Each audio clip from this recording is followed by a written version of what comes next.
محترم بزرگوں، بھائیوں، عزیزوں اور بہنوں، یہ آیت جو میں نے پڑھی ہے یہ ماہ رمضان کے سلسلے میں جو آیات ہیں ان کا ایک حصہ ہے۔ اس سے پہلے اللہ تعالیٰ نے روزے کے احکام بیان فرمائے ہیں اور قرآن مجید کی فضیلت بیان فرمائی ہے، جس سے ماہ رمضان کے ساتھ قرآن کا خصوصی تعلق ثابت ہوتا ہے۔ تو یہ بات پچھلے 2 جمعہ میں بیان ہو چکی ہے۔ تیسری بات یہ کہ ماہ رمضان کے ساتھ دعا کا خاص تعلق ہے، دعا کا خاص تعلق ہے۔ کیوں؟ اس لیے کہ اللہ کی جناب میں دعا کرتے وقت کئی لوگ وہ وسیلے پیش کرتے ہیں، یا اللہ تیرے نبی کا وسیلہ، تیرے نبی کے طفیل، یا اللہ صدقہ بی بی پاک فاطمہ کا صدقہ، حسن کا صدقہ، حسین کا صدقہ، غرض اس طرح کے کئی انہوں نے صدقے بنائے ہوئے ہیں، طفیل بنائے ہوئے ہیں، واسطے اور وسیلے بنائے ہوئے ہیں۔ تو میرے بھائیوں، قرآن و حدیث سے جو وسیلے ثابت ہوتے ہیں ان میں سے ایک تو یہ ہے کہ آدمی کسی زندہ سے دعا کروائے، بھائی جان میرے لیے دعا کرو، تو یہ بھی ایک وسیلہ ہے دعا کی قبولیت کا، کسی بھائی سے دعا کروا لے۔ یا اللہ تبارک و تعالیٰ کی کسی صفت کا وسیلہ اور واسطہ پیش کرے کہ پروردگارا تیری رحمت کا واسطہ ہے، تیری مغفرت کا واسطہ ہے کہ تو میری یہ دعا قبول کر۔ یہ بھی قرآن اور حدیث سے ثابت ہے۔ اور ایک یہ ہے کہ آدمی کوئی عمل خالص اللہ کے لیے کرے، خالص اللہ کے لیے کرے، اور پھر وہ اللہ کی جناب میں پیش کرے کہ پروردگارا میں نے تجھے خوش کرنے کے لیے تیری خاطر یہ عمل کیا، تو تو میرا یہ کام کر دے، میری دعا قبول فرما لے۔ تو یہ بھی ثابت ہے، صحیح بخاری میں حدیث ہے کہ نبی کریم صلی اللہ علیہ وسلم نے فرمایا کہ 3 آدمی ایک سفر میں نکلے تو راستے میں طوفان آ گیا، بارش آ گئی بڑی شدید، تو انہوں نے ایک غار کی پناہ لی، تو اوپر سے سلائڈنگ ہوئی، پتھر ایک بہت بڑی چٹان گری اور پوری کی پوری اس غار کے منہ پر آ کر بند ہو گئی۔ اب باہر سے روشنی آنی بھی ختم ہو گئی، زندہ گویا دفن کر دیے گئے۔ تو اس وقت انہوں نے آپس میں کہا کہ بھائی اس مصیبت سے نکلنے کی کوئی صورت نہیں، باہر ہماری آواز جا نہیں سکتی، کسی کو خبر نہیں ہے، اب کوئی اعمال جو تم نے خالص اللہ کے لیے کیے نا وہ عمل پیش کرو۔ تو ایک نے کہا کہ یا اللہ تو جانتا ہے میرے ماں باپ بوڑھے تھے اور میں بکریاں چراتا تھا، اور روز جب واپس آتا تو سب سے پہلے میں اپنے ماں باپ کو دودھ پلاتا، اس کے بعد میں پھر اپنے بیوی بچوں کو دودھ دیتا تھا۔ ایک دن جانور چرتے گئے اور دور نکل گئے، میں بھی ساتھ چلتا گیا، واپس آیا تو دیر ہو چکی تھی اور والدین سو گئے تھے۔ تو اب میں نے انہیں جگانا مناسب نہ سمجھا، دودھ دوہ کر میں برتن لے کر کھڑا رہا، بچے جو تھے اپنی جگہ چیخ چلا رہے تھے، لیکن میں نے اپنا جو ایک طریقہ بنایا ہوا تھا اس کے خلاف نہیں کیا، نہ ان کو جگایا، نہ بچوں کو پہلے دودھ دیا۔ جب وہ خود اپنی نیند سے جاگے صبح کے قریب تو میں نے پہلے انہیں دودھ پلایا، پھر میں نے اپنے بچوں کو دیا۔ اگر تو جانتا ہے کہ میں نے صرف تیری خاطر یہ عمل کیا ہے تو ہمیں کم از کم اتنا کر دے کہ ہمیں آسمان نظر آنا شروع ہو جائے. تو اللہ کے حکم سے پتھر کھسکا اور آسمان ان کو نظر آنا شروع ہو گیا. دوسرے شخص نے کہا کہ یا اللہ تو جانتا ہے کہ میں نے ایک مزدور رکھا تو ایک فرق 3 ٹوپے چاول پر، کہ 3 ٹوپے چاول، ٹوپا ایک ہوتا 2 کلو کا قریباً، 6 کلو چاول پر میں نے ایک مزدور رکھا. جب مزدوری پوری ہو گئی تو میں نے اس کے سامنے اس کی مزدوری رکھی. وہ کہنے لگا یہ تو کم ہے. وہ ناراض ہو کے چلا گیا. میں نے اس کے جو وہ چاول تھے، مزدوری تھی، اس کو بڑھانا شروع کیا. اللہ نے اس میں ایسی برکت کی کہ وہ بڑھتے بڑھتے نا گائیں، کافی ساری گائیں بن گئی. ان کا چرانے والا غلام بھی اسی میں سے خرید لیا. مدت دراز کے بعد وہ آیا، کہنے لگا بھائی مجھے وہ تم میری مزدوری دے دو نا. میں نے کہا یہ دیکھو یہ ساری گائیں، ان کا چرواہا سب تمہاری مزدوری ہے، لے جاؤ. کہنے لگے مذاق کرتے ہو؟ میں نے کہا نہیں تمہارا یہ لے جاؤ. وہ سارا ہی لے گیا. یا اللہ اگر تو جانتا ہے کہ میں نے یہ عمل تیری خاطر کیا ہے تو ہمیں اس مصیبت سے نجات عطا فرما. پتھر اور پیچھے ہٹا لیکن نکل نہیں سکتے تھے. تیسرے نے کہا یا اللہ تو جانتا ہے کہ میری ایک چچے کی بیٹی تھی اور مجھے اس سے اتنی محبت تھی جتنی کسی مرد کو کسی عورت سے ہو سکتی ہے. میں نے اس کے سامنے اپنی طلب رکھی لیکن اس نے انکار کر دیا. پھر وہ کسی مصیبت کی وجہ سے آئی. اس نے کہا بھائی مجھے 100 دینار قرض دے دو. 100 دینار بڑی رقم ہے، کوئی آدھے کلو کے قریب بن جاتا سونا. میں نے اس کے لیے وہ پھر جمع کیا، محنت کی، کوشش کی اور پیسے جمع کیے. شرط میں نے یہ کی کہ پھر تمہیں اپنا آپ میرے حوالے کرنا ہوگا. مجبور تھی. اس نے کہا ٹھیک ہے. جب میں وہ جمع کر چکا تو میں نے اس کو دیا. پھر جب میں بیٹھا یعنی وہ گناہ کی جگہ پر تو وہ رونے لگ گئی. میں نے کہا بھی تم کیوں روتی ہو؟ میں نے کوئی تم پہ ظلم کیا ہے یا زیادتی کی ہے یا زبردستی کی ہے؟ اس نے کہا بات یہ ہے کہ مجھے اللہ سے ڈر آتا ہے، یہ تمہارا حق نہیں ہے، یہ مہر توڑنا تمہارا حق نہیں ہے. یا اللہ تو جانتا ہے کہ میں ڈر گیا اور میں نے اسے چھوڑ دیا اور 100 دینار بھی اس کو چھوڑ دیا. اگر تو جانتا ہے کہ تیری خاطر یہ کام کیا ہے تو پھر تو ہمیں اس مصیبت سے نجات عطا فرما. تو پتھر ہٹ گیا اور تینوں اللہ کے فضل و کرم سے نکل گئے. عرض میں یہ کر رہا تھا کہ عمل پیش کر کے کہ یا اللہ میں تیرا بندہ، تجھے راضی کرنے کے لیے میں نے یہ کام کیا تو تو مجھ پہ مہربانی فرما. اس پر بھی اللہ تعالیٰ خوش ہو کر دعا قبول فرماتا ہے. ورنہ یہ جو ہے نا کئی کہتے ہیں کہ جناب آدم علیہ الصلوۃ والسلام کی دعا قبول نہ ہوتی تھی. بڑی دعائیں کی لیکن قبول نہ ہوئی. تو ایک دن انہوں نے اللہ تعالیٰ سے عرض کیا کہ یا اللہ حضرت محمد صلی اللہ علیہ وسلم کے طفیل میرا گناہ معاف کر. اللہ نے فرمایا تمہیں کیا معلوم محمد کون ہے؟ کہنے لگے یا اللہ جب تو نے مجھے پیدا کیا تو میں نے عرش کے اوپر لکھا ہوا دیکھا لا الہ الا اللہ محمد الرسول اللہ. تو میں نے سمجھا کہ جس شخص کا نام اللہ تعالیٰ نے اپنے نام کے ساتھ رکھا ہے وہ بڑی عظیم الشان شخصیت ہے. تو اللہ تعالیٰ نے فرمایا ہاں ٹھیک ہے، جو بھی ان کا واسطہ پیش کرے گا میں اس کی دعا قبول کروں گا. بھائیو یہ بالکل ہی جھوٹ ہے.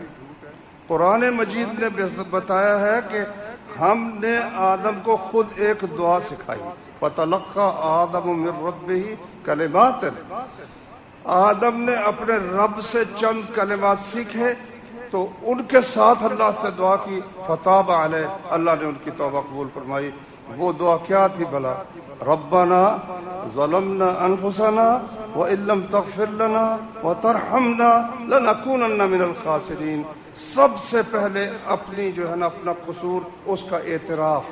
اللہ کے سامنے دعا کرنے کا سلیقہ یہ ہے، سب سے پہلے اللہ کی تعریف یا سب سے پہلے کرے یا سب سے پہلے اپنی غلطی کا اعتراف کرے، اس کے بعد پھر اللہ تعالیٰ سے دعا کرے، جس طرح جناب یونس علیہ السلام نے کیا کہا، لا الہ الا انت سبحانک انی کنت من الظالمین، تیرے سوائے تو کوئی عبادت کے لائق ہی نہیں ہے، تو پاک ہے اور یقیناً میں ظالموں سے ہوں۔ اور ہمارے والد ماجد نے کہا ربنا ظلمنا انفسنا وان لم تغفر لنا وترحمنا لنکونن من الخاسرین، کہ اے ہمارے رب، ہم نے اپنی جانوں پر ظلم کیا اور اگر تو نے ہمیں نہ بخشا، ہم پر رحم نہ کیا تو یقیناً ہم خسارہ اٹھانے والوں میں سے ہو جائیں گے۔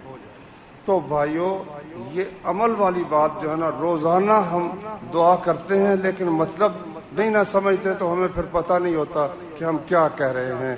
ہر بندہ ہی اللہ کے سامنے دعا کرتے ہوئے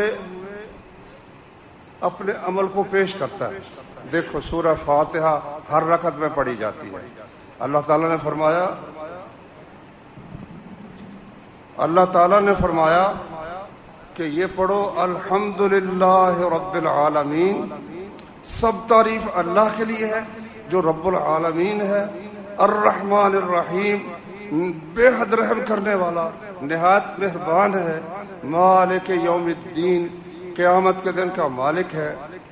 پہلے اللہ کی تعریف سکھائی کہ دعا کرنی ہے نا تو اس کا سلیقہ یہ ہے کہ پہلے اللہ تعالیٰ کی تعریف جتنی کر سکتے ہو نا وہ کرو۔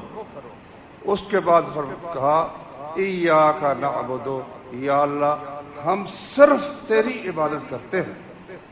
یہ اپنا ایک عمل ہے کہ ہم کسی کی بندگی نہیں کرتے، کسی کے دروازے پر نہیں جاتے، کسی سے کچھ مانگتے نہیں ہیں۔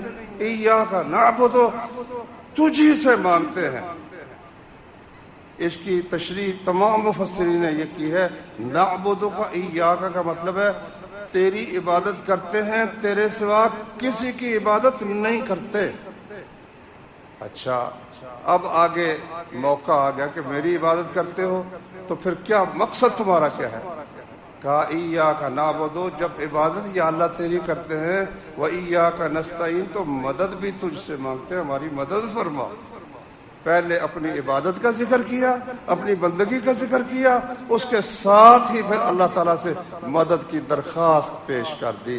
تو یہ جو ہے نا ایک عمل کے بعد قبولیت کا وقت ہوتا ہے میرے بھائیوں۔ یہی وجہ ہے کہ حج جب کوئی آدمی کرتا ہے نا تو رسول اللہ صلی اللہ علیہ وسلم نے فرمایا کہ پھر وہاں سے اس طرح گناہوں سے پاک ہو کر آتا ہے جس طرح کہ ماں نے جس دن جنم دیا تھا اور گناہوں سے پاک تھا، اس طرح پاک صاف ہو کر آتا ہے۔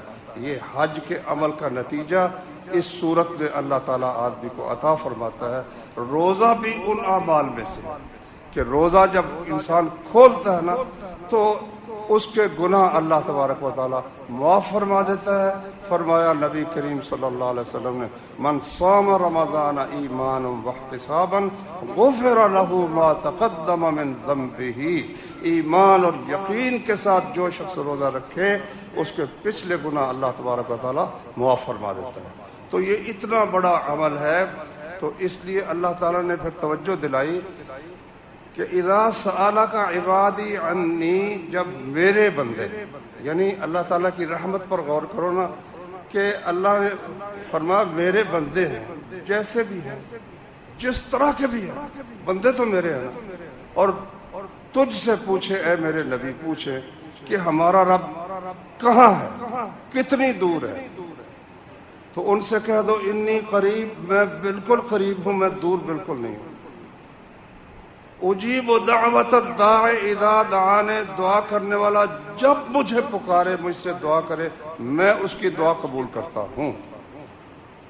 نبی کریم صلی اللہ علیہ وسلم نے فرمایا کہ جب آدمی کسی قطع رحمی کی یا ظلم کی دعا نہ کرے تو اللہ تبارک و تعالی اس کی دعا ضرور قبول کرتا ہے۔ تو اس کو تین چیزوں میں سے ایک چیز ضرور دے دیتا ہے، یا تو بالکل جس طرح سے اس نے مانگا تھا وہ چیز ہی اس کو دے دیتا ہے، یا پھر یہ کرتا ہے کہ وہ چیز اگر اس کے لیے مناسب نہیں ہوتی، مثال ہے پوری تو نہیں، کہ بیٹا ہے، اب وہ کہتا ہے ابا مجھے موٹر سائیکل لے کر دو، اور ضد بھی کرتا ہے، روز ہی کہتا ہے، اپنی امی کی بھی سفارش ڈلواتا ہے۔ مجھے پتا ہے یہ بے وقوف ہے، یہ کسی کو جا کر مارے گا، اس کی طبیعت کا مجھے علم ہے، میں اس کو اس کی جگہ کو اور چیز لے دیتا ہوں۔ تو اللہ تبارک و تعالی وہ چیز نہیں دیتا، بلکہ اس کے علاوہ کوئی اور چیز اس کو عطا فرما دیتا ہے۔ کوئی مصیبت اس دعا کی وجہ سے کوئی مصیبت آنے والی اس سے دور کر دیتا ہے، رائے گاہ نہیں جاتی، دعا ضائع نہیں جاتی۔ اور یا پھر اللہ تعالیٰ اس دعا کو قیامت کے دن کے لیے جمع کر لیتا ہے، ذخیرہ کر لیتا ہے، وہ بھی بڑا نفع کا سودا ہے۔ نبی کریم صلی اللہ علیہ وسلم نے فرمایا اللہ تبارک و تعالیٰ بندے کی دعا قبول کرتا ہے جب تک کہ جلدی نہ کرے۔ کہا جی اس کا کیا مطلب جلدی نہ کرے؟ کہا فرمایا اس کا مطلب یہ ہے کہ وہ کہے میں نے دعا کی، میں نے بڑی دعا، میں نے مکے میں جا کر بھی دعا کی، مگر میری تو قبول ہی نہیں ہوتی۔ یہ جو ہے نا اللہ تعالیٰ کو یہ لفظ پسند ہی نہیں، یہ نہیں کہنا کہ اللہ تعالیٰ نے میری دعا قبول نہیں کی۔ دعا کرتے رہنا چاہیے، ہمارا کام مانگتے رہنا ہے، دعا کرتے رہنا ہمارا کام ہے۔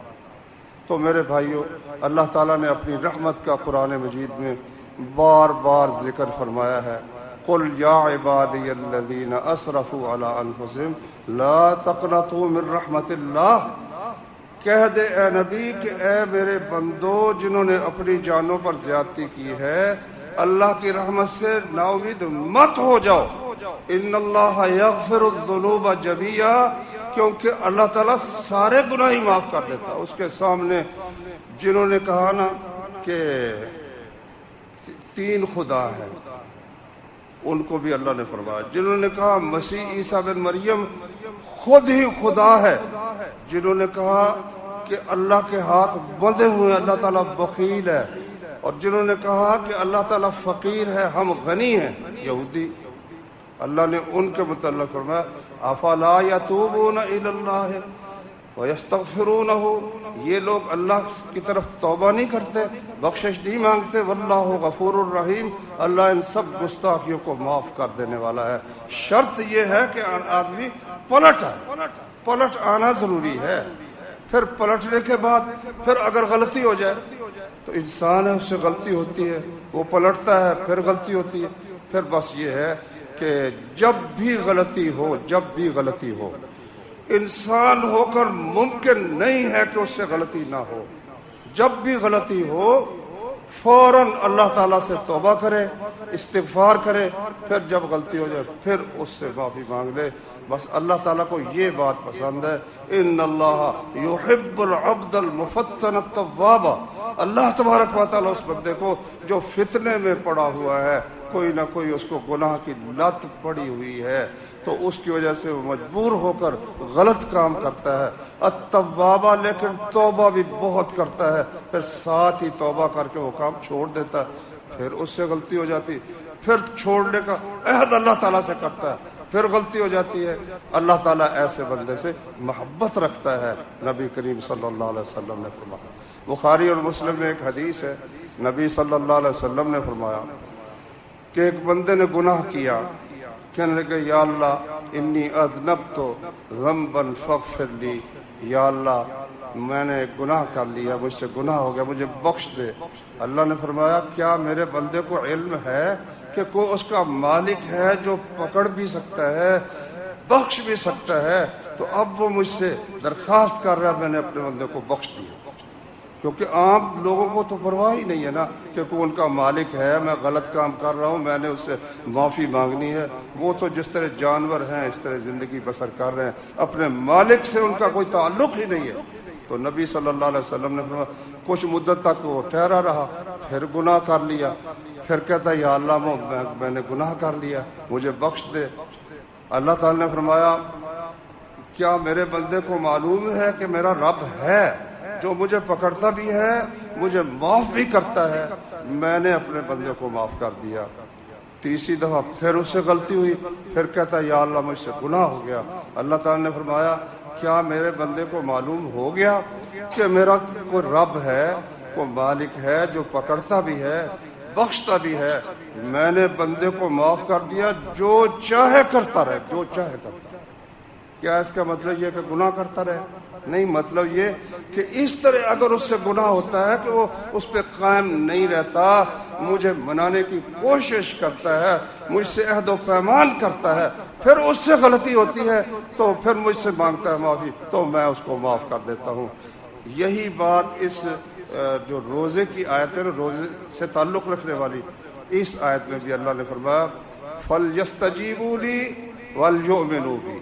ان کو چاہیے، میں تو دعا کرنے والے کی دعا قبول کرتا ہوں، لیکن ان کو چاہیے، ان پر لازم ہے کہ یہ میری بات بھی تو قبول کرے نا۔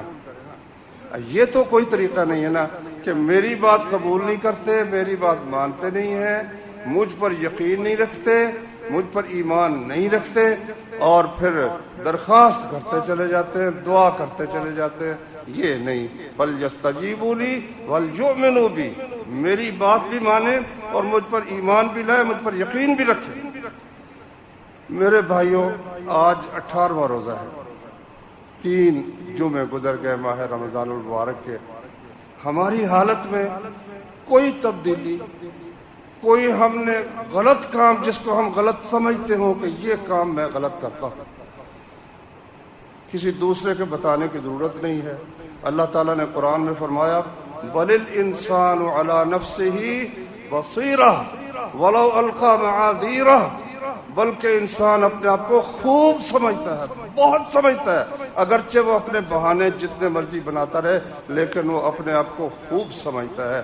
اللہ تعالیٰ نے فرمایا تو ہم نے کوئی گناہ جو ہم کرتے ہیں، اللہ تبارک و تعالیٰ سے کوئی عہد کیا ہو کہ یا اللہ یہ غلط کام جو میں کرتا ہوں، میرے تعلقات جو ہیں رشتہ داروں سے میں نے قطع تعلق کیا ہوا ہے، میں حرام کاروبار کرتا ہوں، میں خیانت کرتا ہوں، میں آنکھوں کے گناہ کرتا ہوں، کانوں کے گناہ کرتا ہوں۔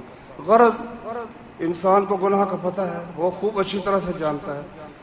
کوئی بات ان 18 دنوں میں ماہ رمضان کی وجہ سے ہم نے اللہ تبارک و تعالیٰ سے عہد کیا ہو، کوئی پیمان کیا ہو کہ یا اللہ تیرے حکم کے مطابق ہم نے کھانا چھوڑے رکھا، ہم نے پینا چھوڑے رکھا، ہم نے حلال بیوی جو ہمارے لیے لباس تھی، ہم اس کا لباس تھے، اس سے دن کے وقت اجتناب کیا، تو یا اللہ اس کے علاوہ جو تیری نافرمانیاں تھیں ان سے ہم نے اجتناب کیا، پرہیز کیا، تو تو ہمیں معاف فرما دے، اپنا عمل اللہ کے سامنے پیش کر دے۔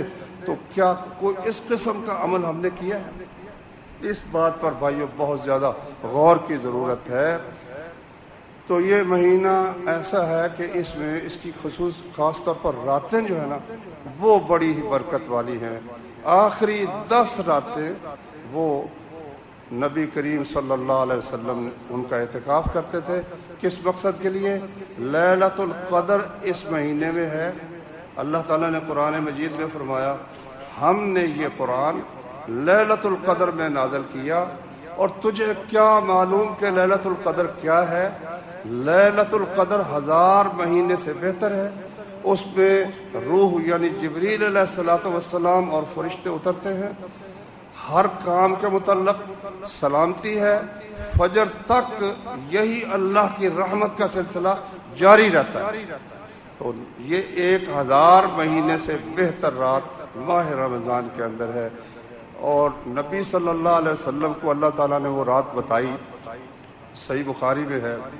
آپ گھر سے نکلے کہ مسجد میں جا کر ساتھیوں کو بتاتے ہیں، تو وہاں 2 صاحب جھگڑ رہے تھے آپس میں، وہ جھگڑا ان کا سنا تو وہ ذہن سے وہ جو تھی نا لیلۃ القدر کے متعلق جو اللہ تعالیٰ نے بتایا تھا وہ نکل گیا، بھول گیا۔ یعنی جھگڑے کی آپ نحوست دیکھیں، وہ دونوں آدمی جھگڑ رہے ہیں، رسول اللہ صلی اللہ علیہ وسلم بتانے کے لیے تشریف لائے ہیں فلاں رات ہے، لیکن اس جھگڑے کی وجہ سے وہ ذہن سے وہ بات مٹ گئی تو نبی صلی اللہ علیہ وسلم نے فرمایا میں تمہیں بتانے کے لیے نکلا تھا لیکن فلاں فلاں صاحب جھگڑ رہے تھے تو وہ مجھے بھلا دی گئی، اور امید ہے کہ اس بھلانے میں بھی بہتری ہے، امید ہے اس بھلانے میں بھی بہتری ہے کہ زیادہ راتیں تم کوشش کر لو گے۔ تو فرمایا اس کو تم تلاش کرو 21ویں میں 23ویں میں، یہ جو طاق راتیں ہیں ان میں تلاش کرو۔ تو اس کی تلاش کے لیے نبی صلی اللہ علیہ وسلم نے پہلا عشرہ، پہلے 10 راتوں کا اعتکاف کیا، اور بھی صحابہ آپ کے ساتھ اعتکاف بیٹھے۔ جب 20ویں کی صبح ہوئی تو آپ نے فرمایا بھی میرے ساتھ جو بھائی اعتکاف بیٹھے رہے، کیونکہ ابھی تک وہ رات نہیں آئی۔